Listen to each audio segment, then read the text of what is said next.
All right, we're almost done with this section. So we finally have moral diplomacy because nothing says morality like President Woodrow Wilson, the man who screened the birth of a nation at the White House, and who refused to give women the right to vote. So moral. But, anyways, here we are. So Wilson takes over as president. He vows to roll back on expansionism.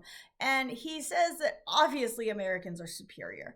But our job is to spread our democracy, and we are the best example of democracy. And our foreign policy should be based on morality rather than self interest, which means that we should only interfere when nations rise in circumstance to a moral imperative. Now, who decides morality? Obviously, Wilson. And so it's kind of a return to isolationism. William Jennings Bryan is appointed Secretary of State, and he encourages nations to sign cooling off treaties to resolve international disputes through words, not war, which obviously works so good that we definitely don't go to war in 1914. We don't, but the rest of the world does. And again, during this time period, we negotiate with Colombia to pay them the $25 million as an apology for Roosevelt's actions during the Pamanian Revolution. And we are going to start to work to establish effective self-government in the Philippines, which again, they will get after World War II. We are also going to abandon dollar diplomacy in Asia and just work to keep Japanese interference to a minimum. But then World War I interferes and Japan just takes over. And, we are too busy not dealing with them. And we kind of let Japan do what they want over there. And in 1917, Robert Lansing takes over as Secretary of State and signs the Lansing-Ishii Agreement, which recognizes Japanese control over Manchuria, which is in China, in exchange for a Japanese promise not to exploit the war to their benefit. Now, you might be asking why in 1917 we made this deal with Japan when, if we talked about the other video there, Russia and Japan had issues with the US intervening in China over Manchuria. But if you are a history of the world student, you would know that in 1917, Russia has pulled out of World War I, and they are facing their own revolution as the Bolsheviks take over and the Tsar and his family are executed in front of their Winter Palace, and Lenin and the Bolsheviks take over Russia. So they got their own thing going on. They don't really need Manchuria at the moment. They're busy. Prime time for the US to go and nudge Japan into being like, hey, behave. We'll give you this if you just chill. And, that always works out. And so Wilson had also said he was going to withdraw from Latin America, but he actually ends up interfering even more than either Roosevelt or Taft because we're very moral. And he starts in Haiti in 1915 when the Haitian revolt murders the president there. This threatens the New York banking interests, and if it's a threat to the bank, it's a threat to us. And so Wilson sends over 300 Marines down to Haiti to establish order, because that's our job. And once there, U.S. assumes control of Haiti's foreign policy, because obviously they can't do it themselves. And then in 1916, he sends troops over to the Dominican Republic to ensure that they are repaying their debts to us. A debt that I imagine was absorbed by us in the first place, but you never know. I could be wrong on that. And then in 1917, we send troops back to Cuba again to protect American-owned sugar plantation from the Cuban rebels who, surprisingly, were not thrilled to learn that they did not get their independence as was promised. And the U.S. troops stay in Cuba for another 4 years. So, isolationism at its finest, I guess. And we didn't even talk about World War I yet. We won't get into that until much later on.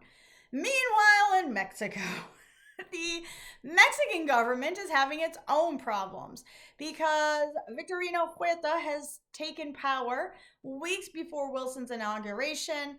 And Wilson refuses to recognize Huerta as the government of Mexico. He wants Francisco Madero back, and actually demands that Mexico hold democratic elections and that Mexico establish laws based on his moral principles, because that's what we do best. We tell other people to be like us. Now, Wilson actually supports a man named Venustiano Carranza, who he wants to be president. In the meantime, the U.S. gets word that a German ship is preparing to deliver weapons to Huerta's forces. And so Wilson gets really mad about this, and he orders the U.S. Navy to go land at Veracruz to stop the shipment. And so on April 22nd, 1914, the U.S. Navy and the Mexican troops get into a fight. And we get nearly 150 deaths, 19 of which are American. And this is not a good look. It does not make Mexico happy. And so this Carranza, the one that Wilson wants to win, he gets a faction going, including some well-known men, Pancho Villa, Emiliano Zapata, and Alvaro Obregon. And they're going to overthrow Huerta in the summer. That's their goal. Now, most Mexicans on either side of these factions resent American intervention, but here we are. And so Carranza and his faction do manage to overthrow Huerta in the summertime, and then Carranza refuses to work with Wilson and the United States government. He's like, no, I don't want you here. This is my country.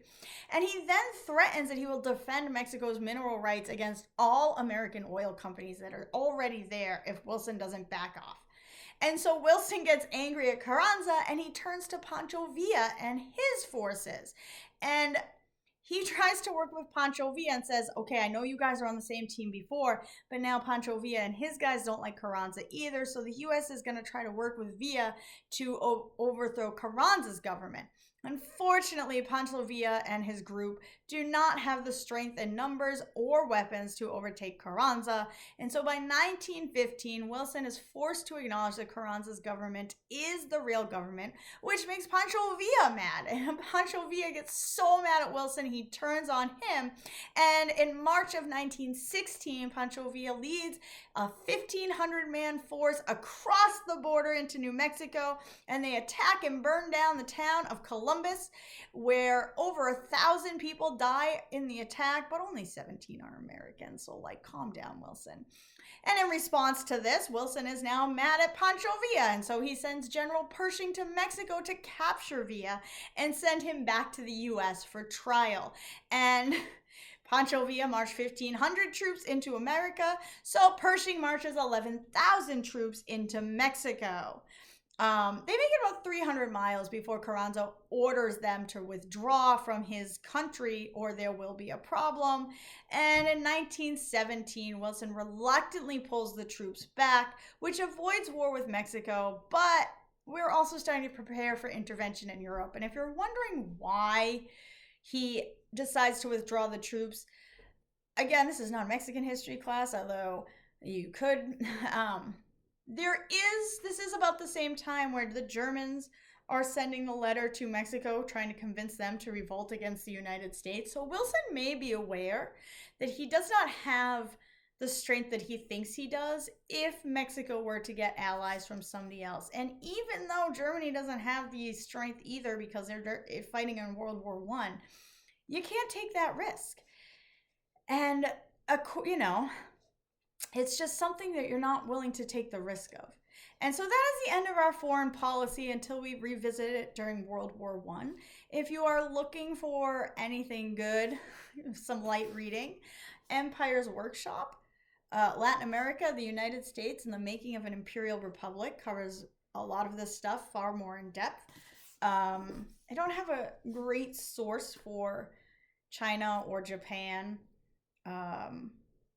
Hawaii, again, I would suggest you look up Hawaiian history, Hawaii from Hawaiians. If you look up the Queen and all that stuff. And that's pretty much it. And we're going to move on to progressivism now. So we've made it through imperialism. Let's progress into the 20th century.